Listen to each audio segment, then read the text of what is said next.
We're told that Siddhartha Gautama Buddha was a sensitive fellow, and as he grew up in the palatial surroundings of his father's palace in ancient India, he realized that he wanted to see what was outside the castle walls, or the walls. So he went out there, and he said he had what we in the Buddhists for ages have called the four sights.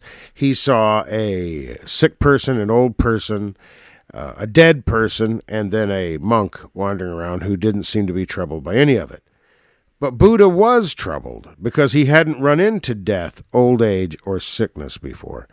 Nor had he run into somebody who seemed to have the ability to move within this horrible reality of old age, sickness, and death, which is inevitable and which comes to everyone.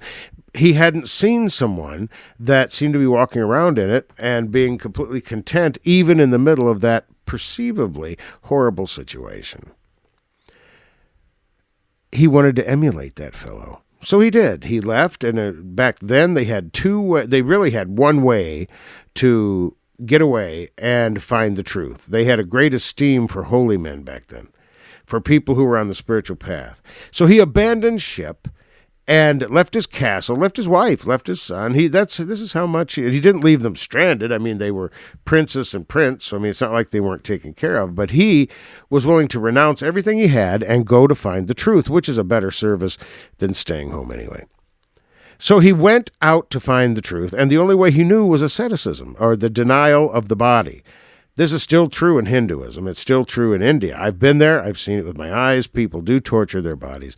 There's a stream of it in Christianity with self-flagellation and self-denial, as if somehow denying your body will make you spiritual, as if spiritual and body are two different things. So Buddha went out and was reduced himself with a bunch of friends. I guess they had a contest of who can starve the most, to the point that he was down to 1 grain of rice a day, the story goes, and was living on that, out in the elements, in what essentially was a diaper. Now that's rough. I mean, India has bad monsoons and horrible heat. Believe me when I tell you this, but Buddha lived through all that to try to reach the spiritual goal. He got emaciated, and he was almost dead, and some little girl came by with a skin of milk and offered it to him, and he said, "I've had it with this. I'm not getting any more spiritual by starving myself." So he drank the milk. Well, his friends hated him for it and thought that he had wandered off the path. But as he recovered, Buddha realized that he didn't find joy and happiness and the absence of suffering in the palace life, nor did he find it in the halfway starved to death life. He went to Benares and to Sarnath in India, where I've been. I've been to the deer park. He was not far from there. He sat down under a tree and said, "I'm not going to get up until I understand. I'm just not going to get up." Now, here's where a bunch of religion comes in. Demons coming up and trying to trick him, demonic vixens trying to seduce him. Well, I don't believe any of that at all. I do think that his mind was fighting against it, because we are so addicted to the idea that we are permanent or can attain permanency, and that we are independent individuals. We're so addicted to that delusion. We're so addicted to that delusion that our mind will fight it. Your mind might even be fighting me right now, because you don't want to hear that you're impermanent and that you don't have any independent existence. That is the most addictive thing, and it's the root of all evil. The root of all evil is delusion and the hatred and greed that come along with it. So Buddha sat under that tree, supposedly, they call it the Bodhi tree, and he said, "I'm not getting up until I understand." And evidently he did come to a point of understanding. And what he understood, suddenly or gradually, we're not sure, he didn't really say, the 4 noble truths, or the 4 truths that will make you noble. And what are those 4 truths? That everything is unsatisfactory, that everything is impermanent, everything is dukkha, everything is irritating, everything does not bring happiness. The reason it doesn't is because we have a thirst for things to be different.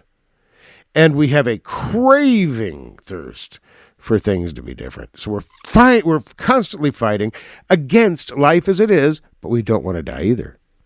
And then when we decide, "Oh, well, I'd rather die," we suddenly have an aversion for life and an aversion for death all at the same time. That thirst is the problem. The third noble truth is there's a way out of that thirst. That thirst can be quenched. That thirst can be annihilated if we know the truth and extinguish that thirst. And the way to extinguish that thirst is to have your feet firmly following the Eightfold Path. The Eightfold Path are behaviors and conditions and causes that will not only get rid of the delusion of the self and the delusion of permanence, but will open up a way so that you become a participatory, positive part of compassionate, active causation. Thus, not only making your life more peaceful and happy, but spreading the kindness and spreading the word. Understanding who we are, getting rid of the delusion of sucking on the self, getting rid of the idea that we're impermanent. Look, it's not even sensible to think that we're permanent because we're surrounded by death. It's ridiculous to think that we're happy all the time because we're not happy all the time. It's ridiculous to think that we don't identify as I, when I is a delusion.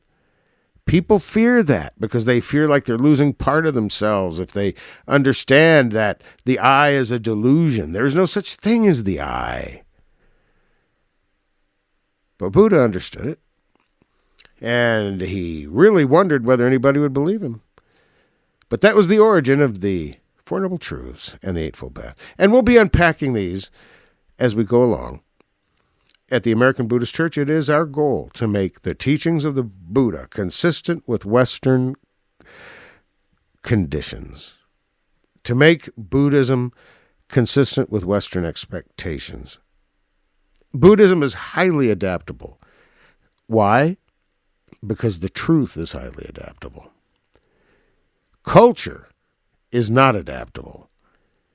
Those traditions and ideas that make up culture that surround Buddhism are not, they become inflexible. But the truths of Buddha are highly, highly flexible. And at the American Buddhist Church, I am committed to making it even more so.